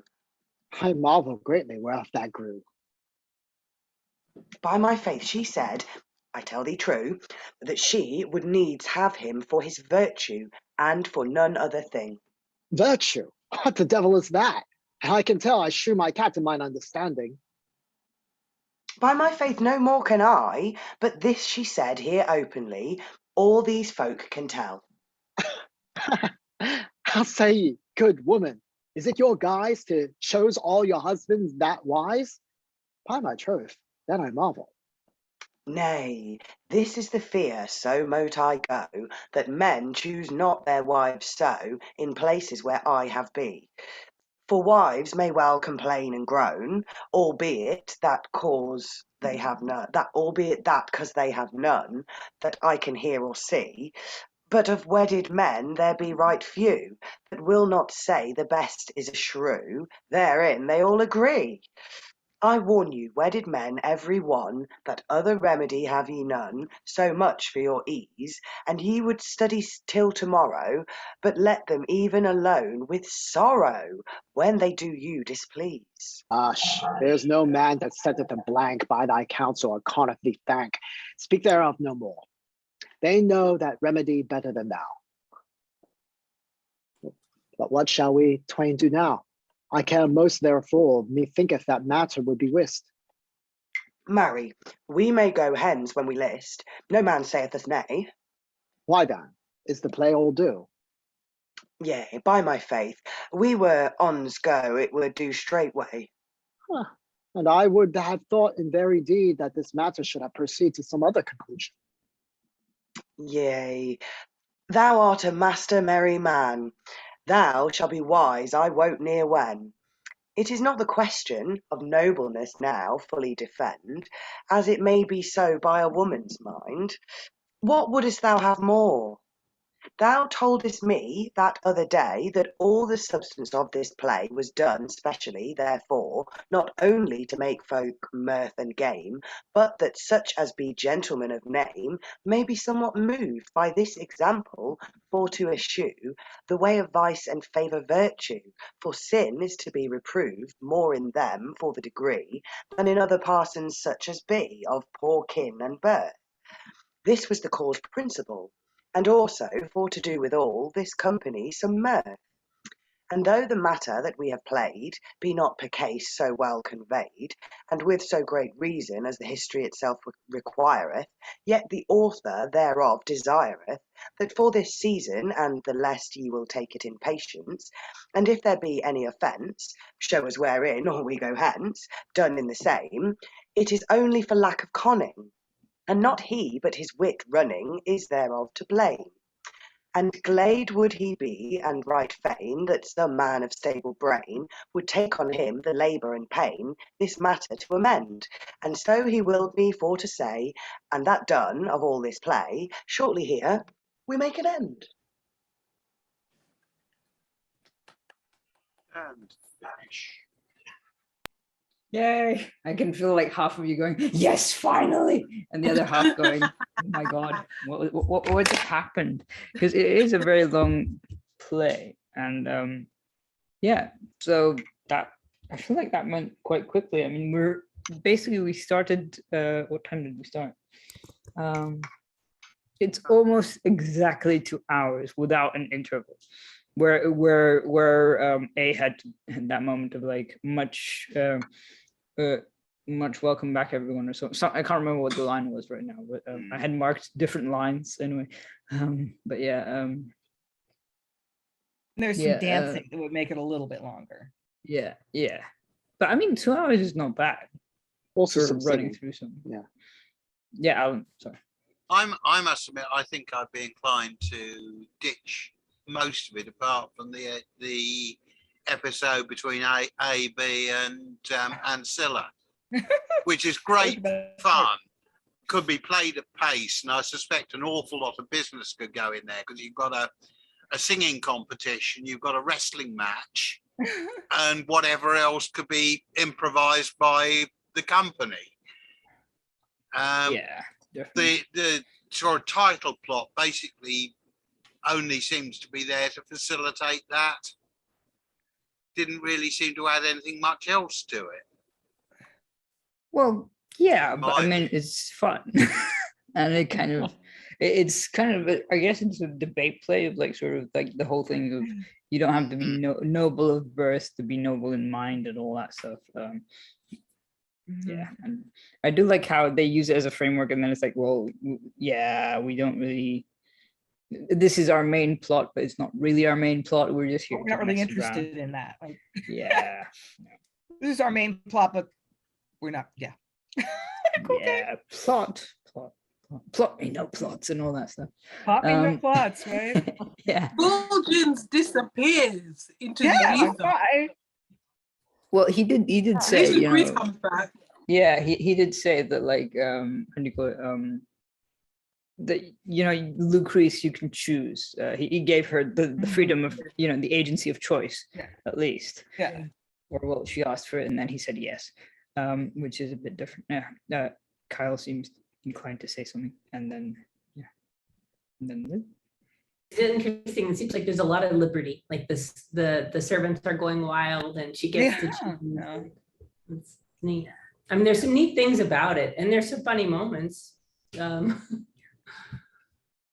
Yeah, totally. I just don't know if, like, because okay, I was listening while in the background, and half of it, I have to admit, just went whoosh. The other half just went like, oh, that was funny. That was a funny line. I like that line. Yeah, I don't know. How did it feel for you? I mean, you know, sort of having read / acted it. Yeah. I think actually it probably did need the break in the middle, which I suspect it was probably done as a pre-dinner entertainment and post-dinner. It does say it was or acted maybe at a banquet course in between, you know, because the mood changed quite significantly. And as I say, I felt the first half was much stronger. Yeah. Was much more engaging. Yeah, but also like I think it's meant to be like two parts played on different days, maybe, or different times. I don't know. I suspect pre-dinner and post-dinner. Yeah. Well, considering how old it is, though, it's surprising that we actually still find it funny. Well, some of it. I mean, yeah. Well, Any other thoughts? The Ancilla setting up a fight between two chaps. I mean, that's a story from all ages, isn't it? Yeah. You know, let's set the two arguing and, you know, probably preening herself on the basis, oh, yeah, I've got two chaps fighting over me. Like this game. Yeah, but also kind of just that thing of, oh, I don't want you to fight. I don't want it to cause argument, you know, not for £20, which would have been a lot back then. Lynn.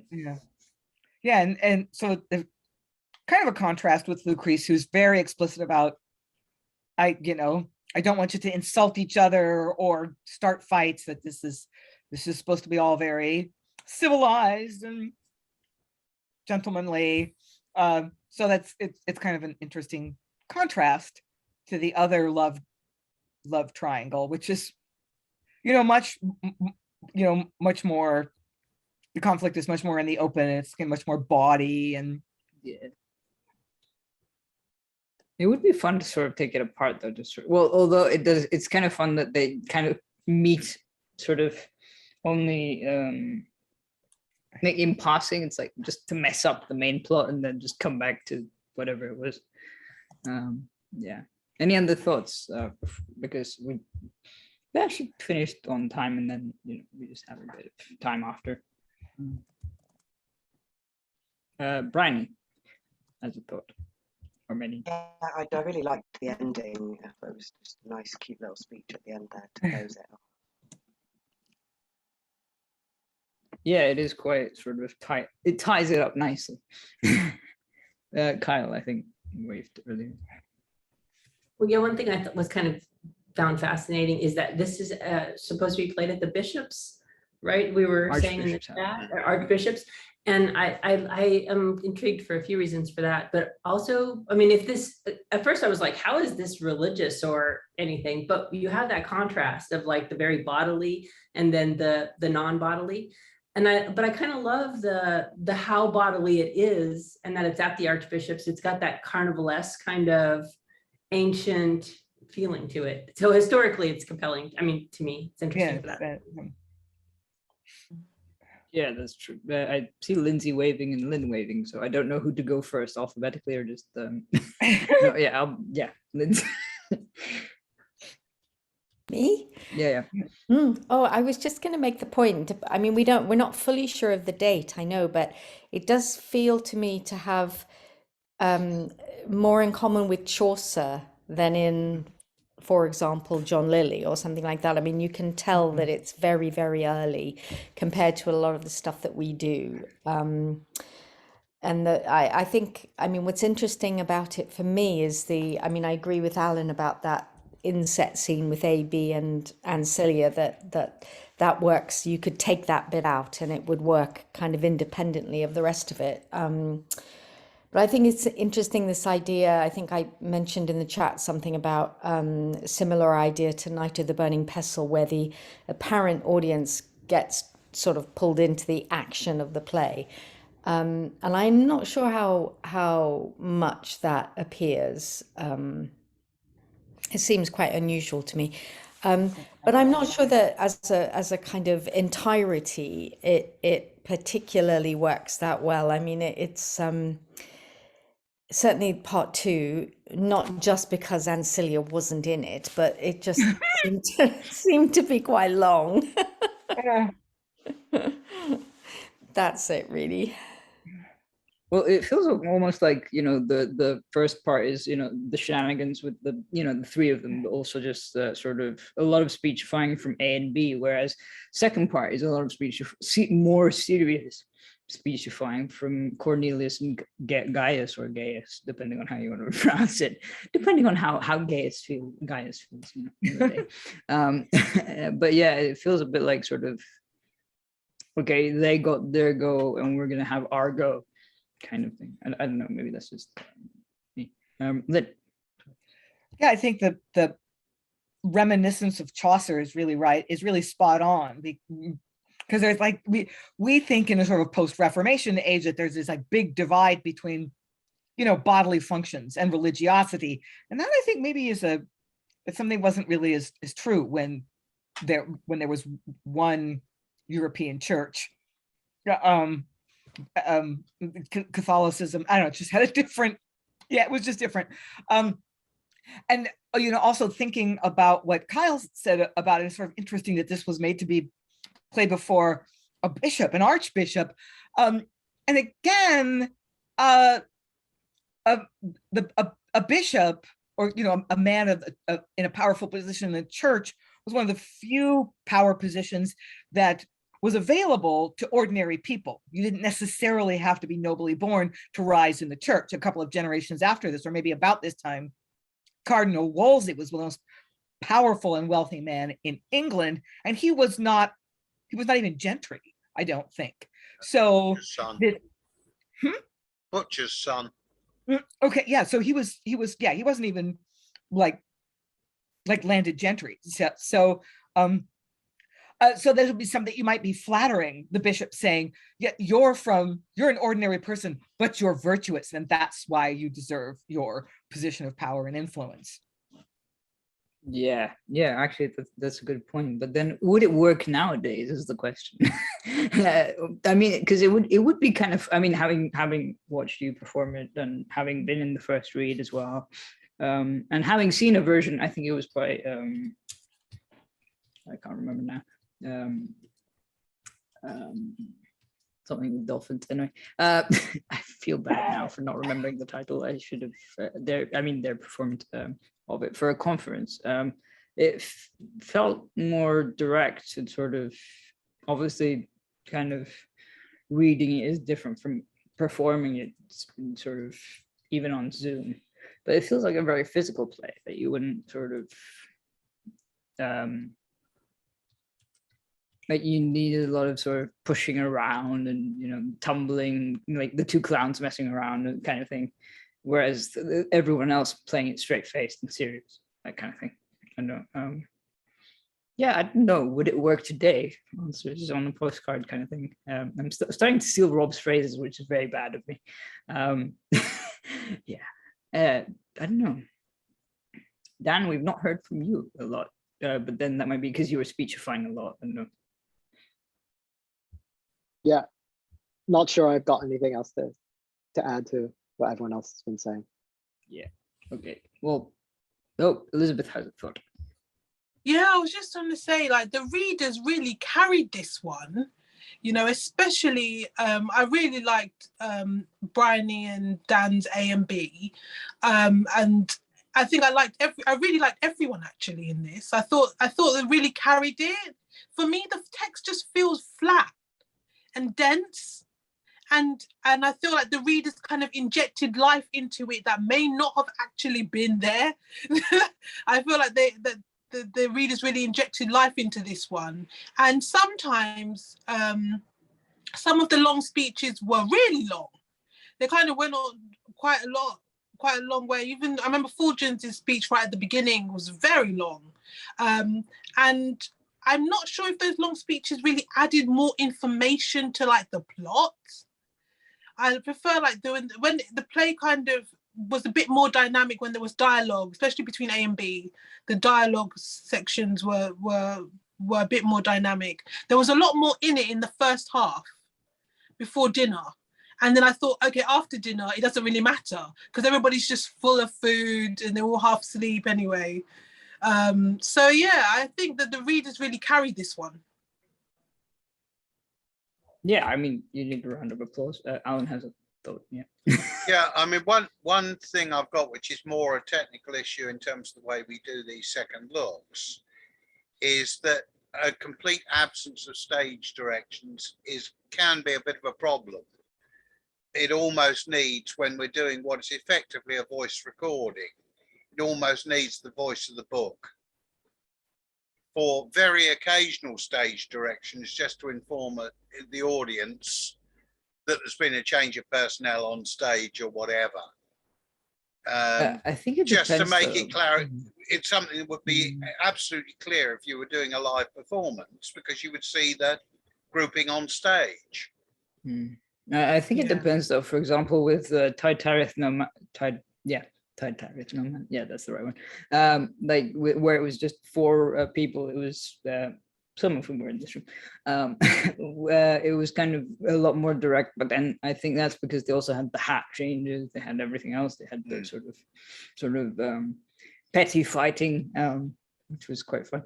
But I mean, it depends on the play as well, I think, rather than the text itself. So like, I mean, if we had the song, it would have been a lot more obvious. For example,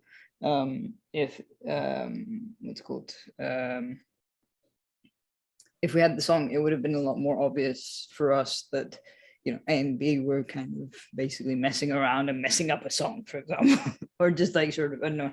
But then it depends on how long you have to stage it, how long you have to rehearse it, and all that stuff as well. So considering this was not a rehearsed reading, I think that everyone did quite well. Encore to you. I don't know. Any more? Well, on that note, thank you to all the wonderful readers for, you know, giving me a wonderful afternoon of theatre, and giving, you know, our viewers a fun time, and have a good one. Virtue, what the devil is that?